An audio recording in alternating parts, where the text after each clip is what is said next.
Et nous sommes de retour sur ce plateau pour la suite de cette émission Le Monde en 7 de ce samedi 30 septembre. Nous sommes toujours en train de parler du Burkina Faso. Un an, des milliers de personnes manifestent pour l'adoption d'une nouvelle constitution. Nous étions en train de parler de l'opportunité justement de cette nouvelle constitution au Burkina Faso. Faut-il aller à une nouvelle constitution? Un dernier tour de table sur la question avant d'aborder un autre pas de cette manifestation. Les soutiens pour Ibrahim Traoré. Pasteur, faut-il en résumé aller à une nouvelle constitution aujourd'hui au Burkina Faso? Il est vrai quand même qu'il y a une charte de la transition. Moi, je crois que les Burkinabés veulent anticiper sur les choses et surtout prévenir. Vous savez que la plupart de nos constitutions sont dictées de l'extérieur, comme on pouvait voir aussi à travers les discours sur le plateau des Nations Unies, de l'ONU, où il était question que depuis même l'Occident, depuis la métropole, on a proposé même à un dirigeant ceux qui doivent nommer à certaines positions, à certaines places, portefeuille. Vous imaginez cela qu'au XXIe siècle, qu'on puisse dire à un chef d'État ceux qui doivent nommer. Est-ce que c'est la Constitution qui va corriger cela? Non, je sais ce que je suis en train de dire. Allez-y. Et donc, c'est dire que il faut éviter tout ça et donner une certaine force à nos constitutions. On en a besoin. Puisque le Constant Lemois a dit tout à l'heure, que souvent c'est copier-coller. C'est copier-coller, on copie et on colle. Il faut arrêter ça. Nous avons nos réalités. Et où dans les constitutions, on nous dit que la langue officielle, obligatoirement, la langue officielle, c'est le français. Vous pensez que vous allez revoir encore ça au Burkina, au Niger ou au Mali? Non, vous n'en trouverez plus. Vous n'en trouverez plus. Il n'y en aura pas. Parce que on a des langues maternelles. Vous anticipez déjà sur le contenu de cette je suis en train constitution. Ça a été déjà annoncé. On a déjà su dans les discours que ça ne sera plus ainsi. Donc je pense que ce que les Burkinabés sont en train de faire, c'est une manière d'anticiper sur la chose. Et une nouvelle constitution, il y a l'autre collègue tout à l'heure qui a dit que c'est précoce, mais je crois quand même que il faut donc lancer. Il faut donc lancer les idées pour voir la réaction des uns et des autres. Ça, ce n'est même pas encore mauvais. Ce n'est pas ce qui est l'essentiel, c'est vrai, il faut le dire. Mais il faut au même moment attirer l'attention des dirigeants que nous avons besoin des constitutions authentiques, des constitutions qui reflètent nos réalités, pour que nous ne soyons plus ces gens-là qui soient liés. Et surtout, des fois même, il y a certains endroits, certains articles de nos constitutions, quand vous les voyez, c'est comme si on ne sait même pas ce qu'il faut en faire. Mais juste, on les a mis seulement parce qu'on nous a demandé demain ça.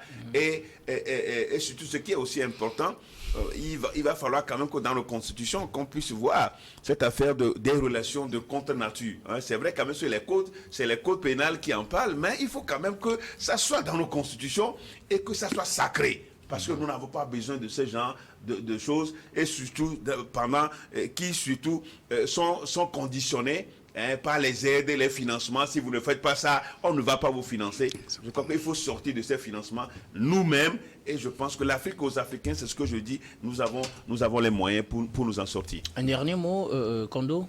Oui, en fait, je crois que ces manifestations de la population peuvent nous renvoyer deux messages, notamment. D'abord, est-ce que la population voulait lever l'équivoque qui plane sur Ibrahim Traoré en le qualifiant de putschiste, en le qualifiant d'illégal et consort, pour dire oui, il est temps maintenant d'aller vers la légalité et que la machine doit être engagée pour adopter une nouvelle constitution, pour faire des trucs. Ou bien, soit c'est un soutien pour témoigner encore de la popularité de ce monsieur au niveau du Burkina, même si il est décrié à l'international, comme les médias internationaux savent bien le faire, à la sorte d'une puissance que nous connaissons tous, la France. Et du coup, je crois quand même que c'est du langage que nous pouvons lire à travers la manifestation de la population nous permettra de dissocier. Et l'appareil gouvernemental burkinabé pouvait quand même les analyser à bon escient et savoir quelle option prendre. Est-ce qu'aujourd'hui, traîner le pas pour ne pas aller vers une nouvelle constitution peut nous être fatal ou bien peut nous surcharger davantage, ou bien s'il faut aller rapidement à la constitution pour normaliser le pays afin que le pays puisse être engagé. Parce que le Burkina n'est pas un pays isolé. Nous sommes dans le Conseil des chefs d'État des nations. Dans le Conseil des Nations, il y a un certain nombre d'éléments qu'il faut respecter en matière de la politique, en matière de la démocratie. Et donc tout ça, c'est ce que nous devons voir. Mais, pour le moment, à mon humble avis, il est trop tôt pour que le Burkina puisse aller vers la nouvelle constitution parce que les présenteurs de guerre ne l'ont pas encore quitté, les dieux de la guerre ne l'ont pas encore lâché, et que si nous voulons aller vers la légalité, parce qu'aujourd'hui, la dictature positive, telle que nous pouvons le percevoir, est encore permis. Si nous voulons lâcher prise un tout petit peu et que l'extérieur va manipuler des gens à l'interne, nous allons régresser. Donc, je crois que c'est des messages que je lance comme ça pour que les politiques du Burkina puissent les analyser sagement et correctement pour décider ce qu'il faut pour le Burkina. Alors, je parlais tout à l'heure de cette manifestation au cours de laquelle cette nouvelle constitution a été demandée, une manifestation qui sert également d'occasion pour ces milliers de personnes sorties dans les villes burkinabè pour témoigner leur soutien au capitaine Ibrahim Traoré. Pratiquement un an après son coup d'État, l'homme reste toujours populaire. Qu'est-ce qui milite aujourd'hui en la faveur de cette popularité? Parce qu'on a vu que les anciens présidents, avec le temps, ont vu une courbe de popularité diminuer. Je veux parler de Roch Kaboré, qui, par exemple, a vu sa cote de popularité diminuer avec la multiplication des attaques terroristes. Damiba de même, 8 mois après, finalement, n'était plus soutenu par la population. On avait acclamé d'ailleurs son coup d'État et puis le coup d'État qu'il a emporté. Et voilà Traoré qui vient un an après. L'homme reste aussi populaire et les gens se soutiennent toujours. On a aussi à l'esprit cette mobilisation mardi dans la soirée quand on avait annoncé une tentative de coup d'État. Qu'est-ce qui fait aujourd'hui la popularité de Traoré, selon vous, Constant? Le président Traoré, je pense, est venu à point nommé. Et selon les explications qui ont sous-tendu sa prise de pouvoir, il faisait partie de l'équipe de Damiba qui a fait le coup d'État. Oui. Oui. Et très vite, Damiba a pris une autre orientation que celle qu'il s'était donnée. Voilà. Alors, le président Ibrahim Traoré est resté dans la droite ligne de l'esprit du premier coup d'État. Ouais. Si Damiba a été déposé, c'est parce que au lendemain de la prise de pouvoir, les objectifs ont changé.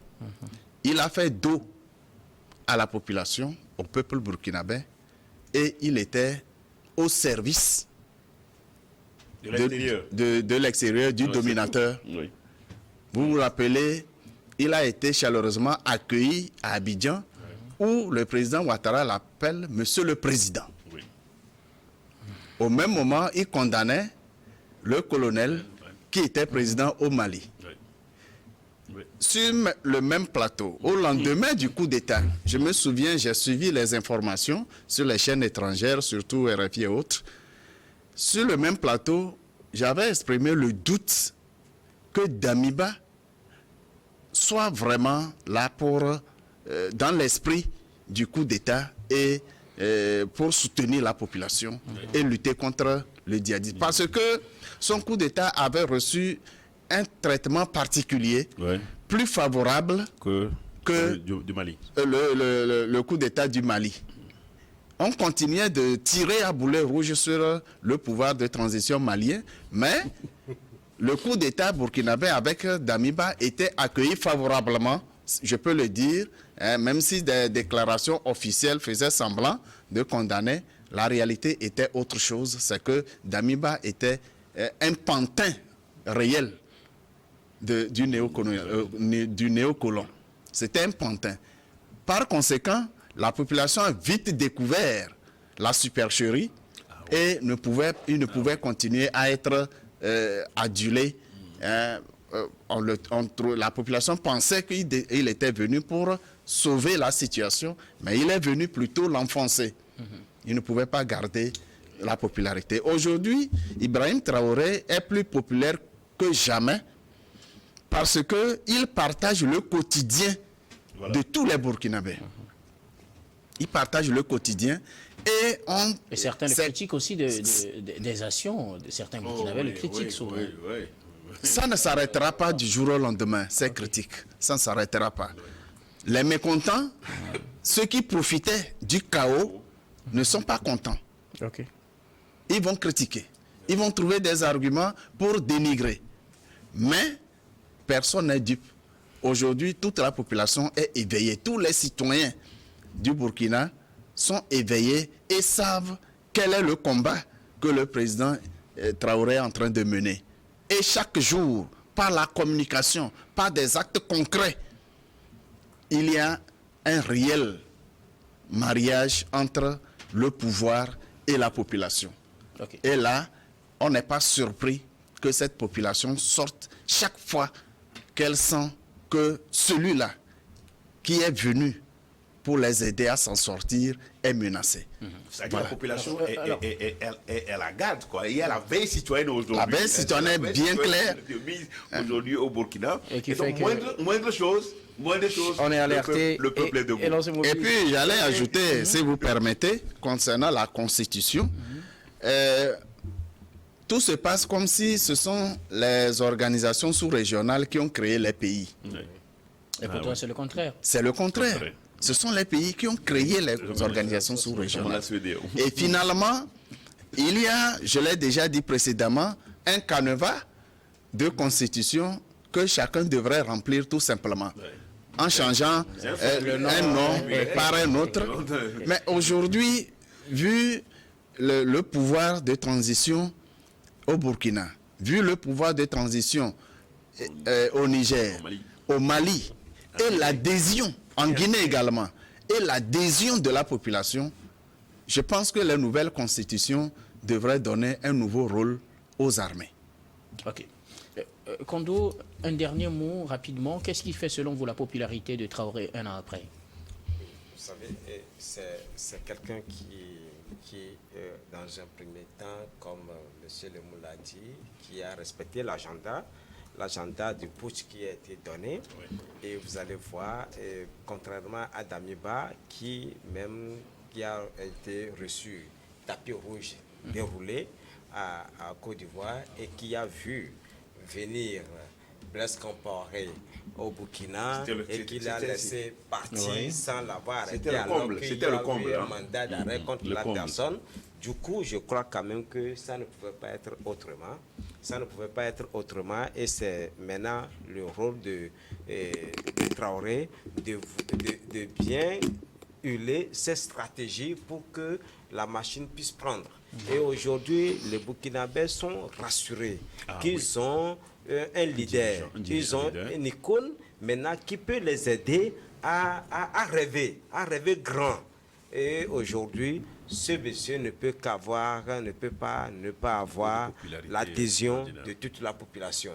Même aujourd'hui, s'il n'est pas aimé à l'international, c'est pas ça l'essentiel pour lui. L'essentiel, c'est d'avoir cette bain de foule de la population, cette adhésion de la population, ce soutien de la population.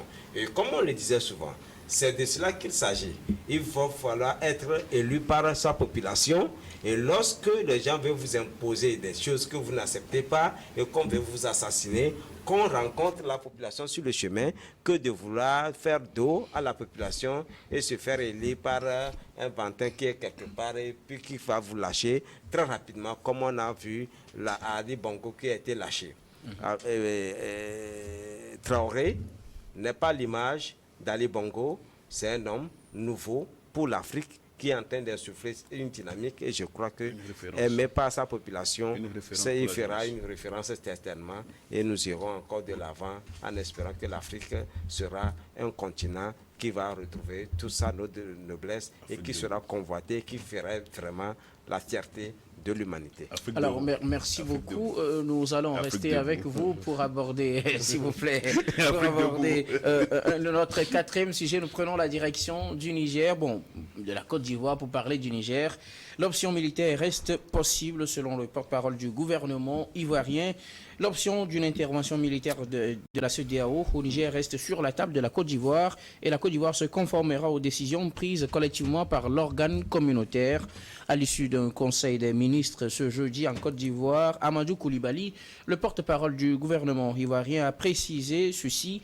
Ce que nous savons, c'est que la CEDEAO a annoncé que l'option militaire n'est pas exclue. Elle n'est pas encore revenue sur cette option. Et comme pour anticiper sur les critiques, il justifie en ces termes, quand vous regardez la gouvernance de notre pays, rarement de façon individuelle, nous prenons des décisions quand il s'agit des questions sous-régionales. Tout est débattu au sein de notre organe communautaire. Et donc, si l'organe communautaire choisit une autre voie, vous serez informés. Les débats se font dans le cadre de la CEDEAO. Comme pour dire, la Côte d'Ivoire ne choisit pas unilatéralement d'envoyer ses troupes au Niger, mais c'est dans le cadre de la CEDEAO, en tout cas, si j'estime comprendre les propos du porte-parole du gouvernement ivoirien. Le débat est à vous, la parole plutôt, est à vous pour ce débat encore. La Côte d'Ivoire ne lâche pas d'un seul mot. Son pays pourra ou bien enverra effectivement des gens au Niger pour le combat s'il le faut, puisque l'option n'est pas exclue pour ce pays. Le porte-parole du gouvernement ivoirien l'a martelé à l'issue du Conseil des ministres ce jeudi, Kondo. Oui. Je ne sais pas quand est-ce que la Côte d'Ivoire a été désignée porte-parole de la CEDEAO pour annoncer ces nouvelles. Bon, il répondait à une question posée. Je ne sais pas. Je me pose des questions. Vous savez, dans nos États africains, en grande partie les pays francophones, près de 70% de nos ressources partent à la sécurité et à la défense. Ça dépend des et on abandonne la santé, l'éducation et le social. Depuis lors, lorsque nos communautés, nos populations sont en train de subir les degrés de l'insécurité, on nous a toujours dit que nos armées n'ont pas assez de moyens pour aller au-delà des défis. Mais aujourd'hui, contre un seul pays, le Niger, on a vu automatiquement les États qui ont des moyens sophistiqués et qui s'organisent même pour aller combattre une nation. Des individus sur vos territoires, vous n'y arrivez pas. Mais pour aller combattre une nation, oui, nous avons les ressources, nous avons les moyens, nous avons ceci, etc. etc. Selon la version officielle, ce n'est pas pour aller combattre une nation, mais c'est d'aller dégager des poutistes et restaurer un président démocratiquement élu. Oui. Les poutistes soient à la place publique. Que vaut la vie de Bazoum par rapport à la vie de toute une population nigérienne? Ce n'est pas pour aller tuer tous les Nigériens. Comment peut-on... Peut-être quelques-uns en feraient le prix. Je crois que ce cours de guerre, il va falloir qu'on me le fasse pour que je puisse savoir qu'aujourd'hui, être convaincu qu'on peut aller rétablir Bazoum sans tuer un seul Nigérien. Un seul Nigérien. Devant les Nations Unies, le président en exercice de la CEDEAO, le Nigérian Bola Tinubu, n'a pas déclaré officiellement tout ce qu'il a dit. Mais si c'est le Burkina, si c'est la Côte d'Ivoire qui le dit, si la Côte d'Ivoire est encore au service de la France, aujourd'hui, à l'heure actuelle, la Côte d'Ivoire est encore le chef de l'État ivoirien, est encore à la sorte de se permettre d'être encore un support de la France. Nous serons désolés. Ça ce n'est qu'une lecture personnelle. Non, ce n'est pas une lecture personnelle, c'est la réalité. C'est la réalité. C'est la réalité. Il va falloir que nous puissions le dire. Il va falloir que nous puissions le dire. Je replante le décor. Je précisais tout à l'heure, Amadou Koulibaly a bien précisé que si vous observez la position de la Côte d'Ivoire, elle ne prend jamais de façon unilatérale des décisions en ce qui concerne la vie de la communauté. Et donc, si la communauté change de voie, on nous le fera savoir.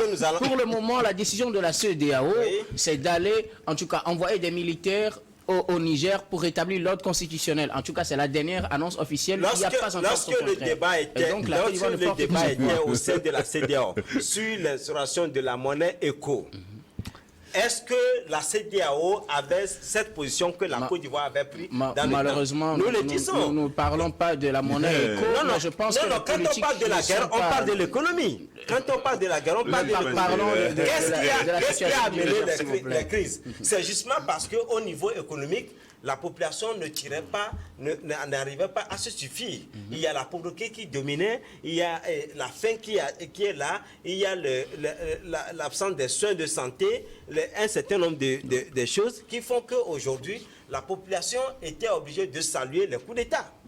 Mais si nous faisons le tiers, il faut que nous le sachions. Ceux qui financent la guerre et qui poussent la CEDEAO à avoir cette position doivent savoir qu'eux-mêmes, ils étaient d'abord amis du désordre. Parce qu'ils avaient tellement cautionné les coups d'État en Afrique. Quand nous allons rappeler les effets de Bob Denard, de la société Elf, tous ceux-là sont de quelle nationalité? C'est de la France. Et donc on a alimenté des coups d'État, on ne l'avait pas regretté. Mais aujourd'hui, pourquoi ce n'est pas sous l'apanage de la France et que la France nous dira que ce n'est pas ça? Merci. Donc, du coup, avançons. Pour vous, la Côte d'Ivoire n'est pas bien placée. Non. De cette voie, j'espère que vous, pasteur, vous comprenez en tout cas les propos du porte-parole du gouvernement ivoirien. Je ne comprends rien. Qu'est-ce que vous n'y comprenez pas? Je ne comprends rien du tout, mais je comprends. Je comprends en ce sens que nous avons vu à la une de la Jeune Afrique, du journal Jeune Afrique, Alassane Ouattara a déclaré je ne dois à personne sauf à la France. Nous avons tous vu. Non, nous avons tous vu. Nous avons tous vu. Non, ça doit passer. À la une. Ouattara est dans sa droite ligne. Jeune Afrique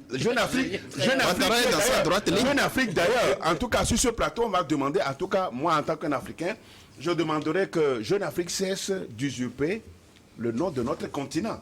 Jeune Afrique, nous on pensait que c'était quelque chose de jeune. Pour faire quelque chose à l'Afrique, 50 ans après, on s'est rendu compte que Jeune Afrique est au service de la France, au service d'Alassane Ouattara, bien sûr, parce que c'est eux qui financent ce journal-là, Jeune Afrique.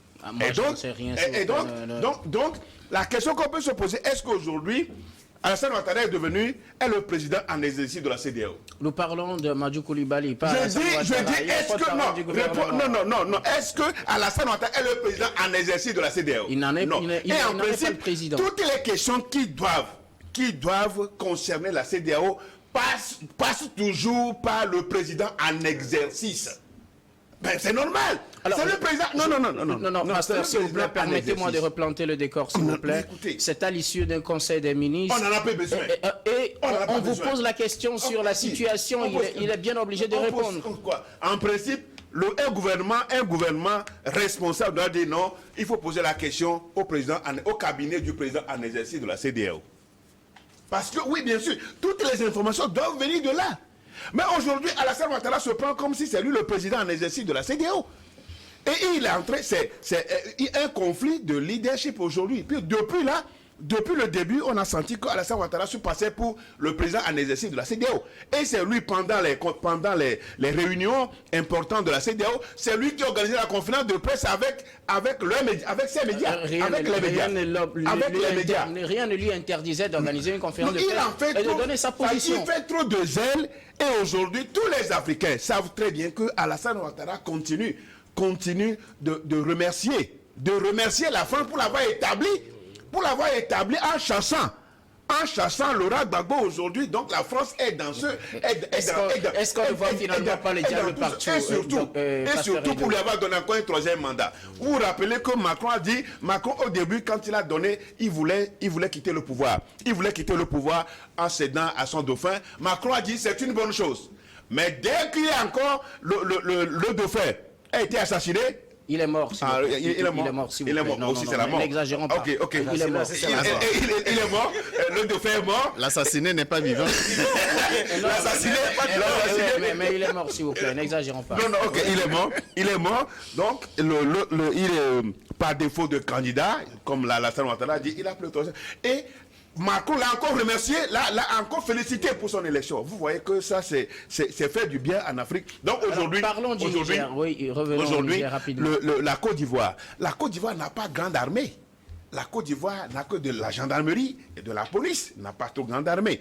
Alors si Bola Tinubu, depuis un certain moment, est en train de se rétracter par rapport à l'option militaire parce qu'il est convaincu désormais. Ne plus en parler, ne veut pas dire qu'on se rétracte. Il est convaincu que c'est lui qui sera le plus, c'est-à-dire le pays qui sera plus concerné, alors qui sera plus affecté par la guerre, par l'inter. Vous dites qu'on va aller seulement prendre les autorités qui sont au pouvoir. On va aller seulement les prendre. Donc ils sont à l'air libre. Ils sont à l'air libre. Ils sont à l'air libre. Le général Thierry et les autres sont à l'air libre. Donc on va aller seulement les prendre et puis restaurer Bazoum. Bazoum, lui, là, on va aller le restaurer. Je pense quand même que la Côte d'Ivoire en fait de trop. Et il a bien fait de faire un lien avec l'écho. La Côte d'Ivoire saborde toujours tout ce qui est décidé pour le bien-être de l'Afrique francophone, de l'Afrique. La Côte d'Ivoire, à travers Alassane Ouattara, saborde toujours. Et Alassane Ouattara est en train de tisser un mauvais coton. Il ne finira pas, il ne va pas finir. Non, son mandat, il ne va pas finir son mandat. Mais cette histoire-là, c'est lui le grand perdant. Mais il veut toujours dire à Macron, toujours donner confiance à Macron, toujours aller dans cette dynamique. Ce n'est pas normal. De toutes les façons, les Africains sont là, on regarde. On regarde, mais qu'ils sachent que celui qui sert la France, jusqu'à la fin sera toujours trahi. Donc c'est le même sort que l'on réserverait certainement à Alassane Ouattara. Et nous tous, nous allons voir sa chute. En tout cas, chaque pays est libre de ses choix et la Côte d'Ivoire assume clairement ses positions. C'est ce qu'a encore confirmé le porte-parole du gouvernement ivoirien. Vous, quel regard apportez-vous sur cette position? Je voudrais que ce soit clair pour nous. À l'issue d'un conseil des ministres, on répond à une question posée et on affirme la position de la Côte d'Ivoire. Question préparée d'avance. Eh bien, c'est normal. Je pense que notre plateau devrait permettre aux citoyens lambda, comme on l'appelle, de comprendre le contexte des propos du porte-parole du gouvernement ivoirien. Effectivement. Lorsque le pasteur Edo rappelle la célèbre phrase de fidélité de Alassane Ouattara, il faut comprendre que Alassane Ouattara reconnaît officiellement à la France de l'avoir installé au pouvoir en Côte d'Ivoire. Alassane Ouattara, ce n'est pas ma lecture. Laissez-moi aller jusqu'au bout. Alassane Ouattara dit clairement qu'il n'a pas été élu par les Ivoiriens pour les gouverner, mais il a été installé par la France et nous avons tous vécu la situation. En réalité, Alassane Ouattara, c'est le Baodaï. Voilà. Ce n'est pas moi qui le dis, l'expression vient d'un célèbre français. Alassane Ouattara, c'est le Baodaï. On n'avait plus confiance en Gbagbo pour qu'il garantisse les intérêts français. Il fallait le dégager et mettre le Baodaï qui garantirait mieux les intérêts français. Et Ouattara a été installé suite au bombardement de la présidence ivoirienne pour déloger Laurent Gbagbo. Avec des images que nous avons vues. Et exporté à La Haye. Aujourd'hui, nous avons compris également, après le coup d'État du Niger, à l'issue du Conseil de défense en France, Macron a dit, si jamais la CEDEAO ne réagissait pas pour dégager les putschistes, tous ceux qui restent, tous les pantins de la France-Afrique risquent de subir le même sort. Rappelez-vous... Sans utiliser le terme pantin, il est clair que les coups d'État, tels que la situation évolue, si on n'y met pas un terme, pourrait s'étendre à tous les autres pays. Ça, on n'a pas besoin d'être à la... C'est exactement les deux, président Ouattara et Talon, qui ont joué au pyromane qui ont fait un spectacle désolant, en se succédant pour dire de n'importe quoi. Non, je vous explique maintenant pourquoi ces propos du porte-parole du gouvernement ivoirien. En réalité, il n'est pas en train de dire que la Côte d'Ivoire tient à aller combattre au Niger. Oui. Ouattara avait dit les troupes sont déjà mobilisées, tous les moyens sont déjà mis en place. Oui. Et les hommes de troupes et les officiers ne manqueraient de rien. Ils attendent seulement le déclic, le hockey. Ça fait combien de temps? Et c'est tout à fait normal. On attend le hockey de Ça fait combien de temps? On n'a pas justement donné. Bien, c'est au lendemain des différentes interventions et de prise de position des États aux Nations Unies Oui. Il revient encore. que les journalistes veulent comprendre quelle est la nouvelle position de la Côte d'Ivoire.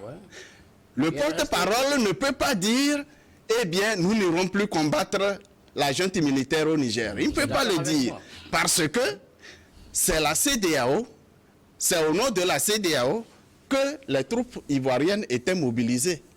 Maintenant, que sont devenues ces troupes-là? Tu es en attente. Elles sont toujours en attente Normalement, parce les que pays, les autres pays ont clairement dit, les autres pays ont clairement dit, quelques-uns. les autres pays, il ne reste que le Bénin et la Côte d'Ivoire. Les autres se sont désengagés de l'option Il y a militaire. le Sénégal aussi. En commençant par le président en exercice de la CEDEAO, qui a clairement dit aux Nations Unies qu'il est en discussion avec le pouvoir nigérien pour le retour à la Constitution. La CEDEAO n'avait jamais Le Togo apporté avait clairement dit qu'il ne fera la guerre à personne pour aucune C'est raison. sur la tribune des Nations Unies. Dans ce cas, il ne reste que notre président Ouattara et sa troupe déjà prête et notre président Talon. En tout cas, ce n'est pas mon président. Notre président Alassane Ouattara, moi, ça, je ne suis pas dedans. Vous n'êtes pas ivoirien, c'est normal. Alors, Il faut être clair. Il faut être clair que le porte-parole du gouvernement ne disait pas que les Ivoiriens iraient attaquer demain ou après-demain le Niger. C'est pour ne pas dire que voilà, nous ne pouvons plus, nous n'irons plus. Ce n'est pas pour, c'est pour dire que nous n'irons plus. L'expérience des mercenaires, des 49 mercenaires ivoiriens au Mali, qu'est-ce qu'ils sont devenus? Il a fallu que le président Faure aille négocier leur libération. Malgré tout. Aujourd'hui, la France a décidé de quitter avec ses troupes. Alors, Ouattara et ses troupes iront faire quoi là-bas?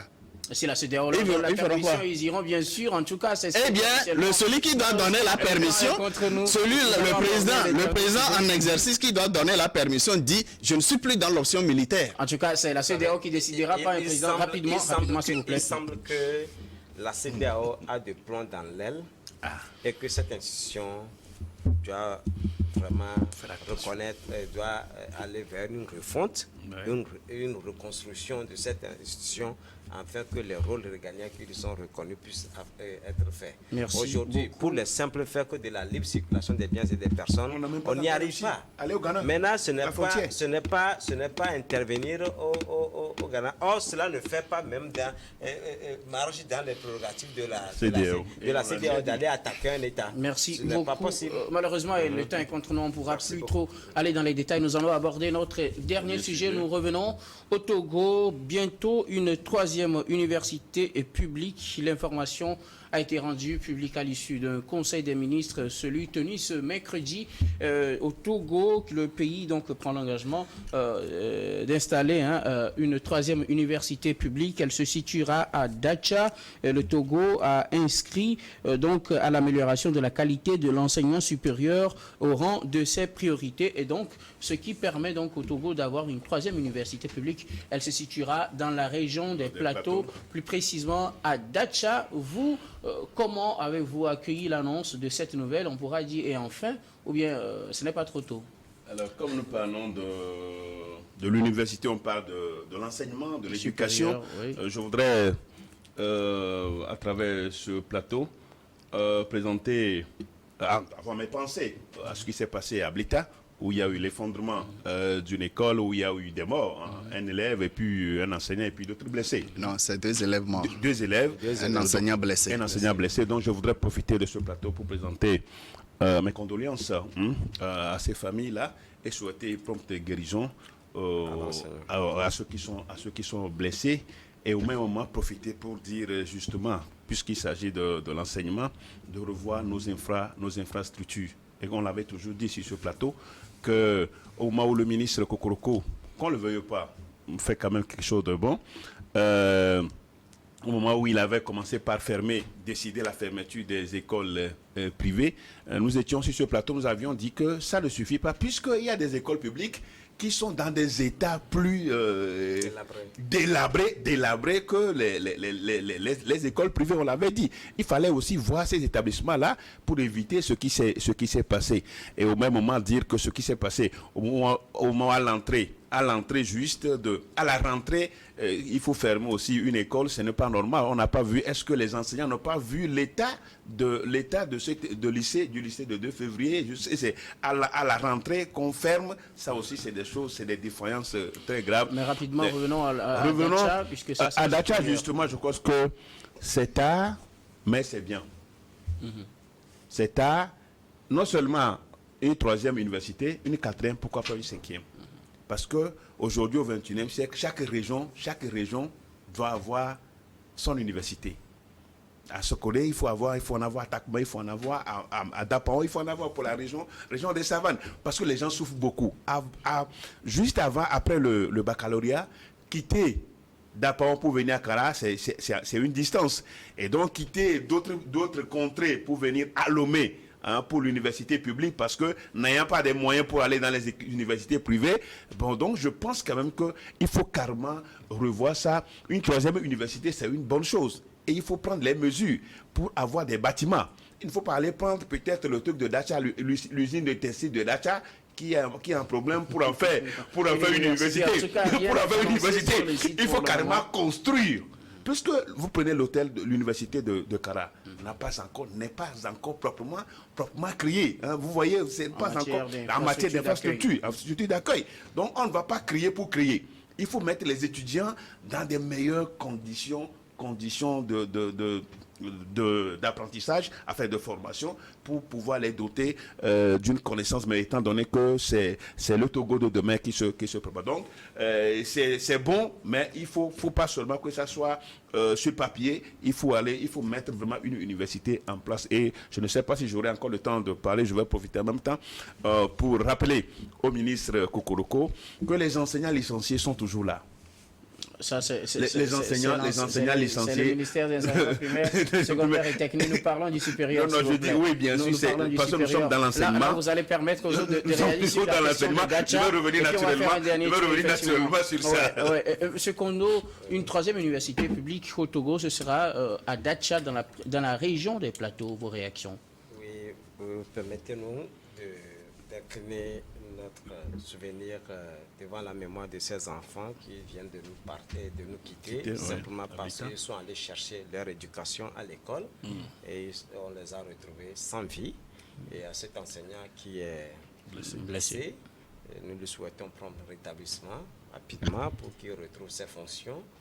Nous voulons exprimer tous nos déboires et nos regrets à l'endroit de tous les parents qui ont été froissés dans leur vie suite à la fermeture du lycée de 2 février à la rentrée de l'année. Parlons de l'université, s'il vous plaît. Le temps est contre nous. Nous parlons de l'éducation, nous allons y arriver, ne vous inquiétez pas. Mais vous savez, quand on m'a annoncé quand j'ai appris qu'une 3e université sera ouverte dans la région des plateaux, c'est comme si c'était tombé des nuées. Je me dis, est-ce que nous faisons une gouvernance hasardeuse, une gouvernance à l'improvisation, ou bien c'est une course au trésor qui est engagée et nous voulons annoncer des universités dans tous les trucs avant de partir? Non, pas du tout. Pourquoi vous dites cela? Est-ce que ce n'est pas une bonne chose plutôt d'avoir une C'est bon d'avoir des universités, mais il y a des universités qui ne sont pas encore équipées. Allez à l'université de Lomé, demandez-vous si c'est complètement équipé. Allez à l'université de Kara, demandez-vous si c'est déjà construit, si c'est déjà installé confortablement comme université. Alors, si nous prenons le cas, demandez à un parent de la couche moyenne du Togo, combien il investit dans la vie de son enfant, du primaire jusqu'à l'université. À la fin, cet enfant devient quoi? Quelle est la vision du chef de l'État? Quelle est la vision du pays? Je reprends ici. On nous a dit, un Togo en paix, une nation moderne avec une croissance économique inclusive et durable. reposer sur 3 axes. Renforcer l'inclusion et l'harmonie sociale et consolider la paix, dynamiser la création de l'emploi en s'appuyant sur les forces de l'économie, moderniser le pays et renforcer les structures. C'est vrai, nous avons une noble ambition et nous avons des axes sur lesquels nous voulons nous appuyer pour avancer. Mais des universités pour construire quoi? Pour construire quel capital humain? Est-ce que c'est pour construire encore, développer encore des gens qui se sont faits et qui ont brillé dans la science sociale que nous ne savons pas encore exploiter, qui sont toujours des charges pour les ménages, ou bien nous voulons avancer dans un domaine? Si c'est pour avoir une université, je pense que l'État peut concéder ça à des privés et investir davantage dans des secteurs où nous allons développer des scientifiques et des trucs. On a installé le lycée scientifique, on n'en parle même plus. On a un centre de formation des métiers, de formation des métiers. On ne sait plus ce que cela est devenu. Donc, en réalité, nous n'allons pas permettre une gestion hasardeuse ou une gouvernance fondée sur des rêves. Alors, des rêves chimériques. M. Kondo, face aux besoins criards d'infrastructures ou de l'insuffisance des capacités d'accueil, pour le moment, pour ce qui existe aujourd'hui, et des problèmes posés, par exemple, tout à l'heure par le pasteur, les questions de déplacement pour ceux qui quittent l'extrême nord, peut-être pour venir à Kara ou venir à Lomé, est-ce qu'il ne faut quand même pas rapprocher les universités des populations? Ce n'est pas encore une... Je ne condamne pas le simple fait d'avoir une université à Dacha. Je ne condamne pas le principe. Mais qu'est-ce que ces universités-là vont produire à la fin? Quel sera le produit, les produits que nous allons avoir pour le pays? En tout cas, où est-ce que nous voulons aller? C'est de cela qu'il s'agit. Si nous voulons avoir des industries demain pour créer de l'emploi pour la jeunesse, quel type d'université nous devons avoir? Des centres de formation universitaire. Oui. Merci, donc, c'est de cela qu'il s'agit. Merci beaucoup, Nayoté et Kondo. On vous a compris. Alors, Constant, 3e université publique au Togo, en tout cas, elle a été annoncée. Ce sera à Dacha. Vous, votre réaction? J'ai compris la nécessité, mais avant tout, je m'associe à mes prédécesseurs pour présenter mes condoléances aux familles éplorées à Blita suite au décès des élèves et notre compassion à l'enseignant en plein exercice qui se trouve sous les décombres blessés. Nous lui souhaitons prompt rétablissement et courage à l'ensemble de la communauté scolaire du milieu. Il n'est jamais trop tard pour prendre de bonnes décisions. On peut bien critiquer la façon tardive de fermer le lycée d'Agualepedo, le lycée de février d'Agualepedo, mais c'est mieux que de laisser la communauté estudiantine ou du moins scolaire rentrer dans les salles avec tous les risques d'effondrement de ces structures. Imaginez la catastrophe que cela aurait créée. Alors, je dis, c'est une bonne décision, même si elle est tardive, c'est la meilleure décision possible. Maintenant, concernant l'université qu'on veut créer à Dacha, c'est une bonne chose. Et cette création de l'université rentre dans le programme, dans le projet de société du président de la République. Je me souviens très bien, en 2020, dans sa campagne, il a promis des universités dans chaque région. Et nous sommes vers la fin du mandat et l'université de Dacha doit être créée. C'est une très bonne chose. Monsieur Kondo a raison de se poser des questions, puisque finalement, il ne s'oppose pas à la création de cette université, mais il se demande quel type de formation, quels sont les départements, les écoles qu'on veut implanter dans cette région, dans cette université. C'est le plus important. Mais la décision de création de cette université fait suite à une étude profonde sur beaucoup de plans avant que la décision ne soit prise. Effectif de la population, estudiantine, la jeunesse, ainsi de suite. La région des plateaux, c'est 2 régions éducatives. Il y a plateau Est, plateau Ouest. C'est pratiquement un tiers de la population du Togo. La région des plateaux. Il y a des raisons économiques profondes. Et j'espère que la décision de création des écoles tiendra compte des opportunités, des potentialités économiques du milieu pour que les formations ne soient pas faites par hasard, mais qu'elles soient faites au regard de l'évolution du marché économique du Togo et de la sous-région, surtout dans le domaine agricole. Nous savons quelle orientation le développement économique a prise depuis un certain nombre d'années avec les 42 projets prioritaires, que ce soit au niveau des formations, des départements en charge des formations, que ce soit au niveau du développement de l'agriculture et autres, sur le plan industriel, artisanal. Tout est intégré dans le plan de développement, dans le plan national de développement et la feuille de route gouvernementale. Merci. Je dis bravo au gouvernement, au président de la République, parce que au lieu d'un collège communautaire, c'est une université qui est créée. Ça veut dire qu'il a promis peu, mais il fait plus. Il va au-delà de la promesse pour faire plus que ce qu'il a promis faire. C'est bravo. Nous allons tous y travailler pour que l'université qui sera implantée accueille dans des spécialités pointues qui permettent d'avoir la compétence nécessaire à l'exercice, aux besoins du marché du travail, en compétences professionnelles, pour que nous aussi, sur le plan économique, nous puissions atteindre notre souveraineté. Merci beaucoup. Constant Lemou, je rappelle que vous êtes analyste politique. Merci d'avoir répondu à notre invitation. C'est tout un plaisir. À côté de vous, Kofi Nayote Kondo, vous êtes juriste, analyste politique, également consultant indépendant. Merci beaucoup aussi d'avoir répondu à notre invitation. C'est à nous de vous remercier. Merci beaucoup, pasteur. Nous n'avons pas eu le temps de revenir sur les derniers mots. Le temps est malheureusement contre nous. Merci en tout cas d'avoir répondu à notre invitation. Je rappelle que vous êtes le président du mouvement Martin Luther King. Non, ça a été un plaisir. Il serait bien qu'on y revienne. Aux autres. On pourra y revenir si vous le voulez en cours de semaine pour d'autres débats. Merci à vous, très chers téléspectateurs, de nous avoir suivis. C'est la fin de ce numéro du Monde en 7. Très bonne suite de programme sur New World.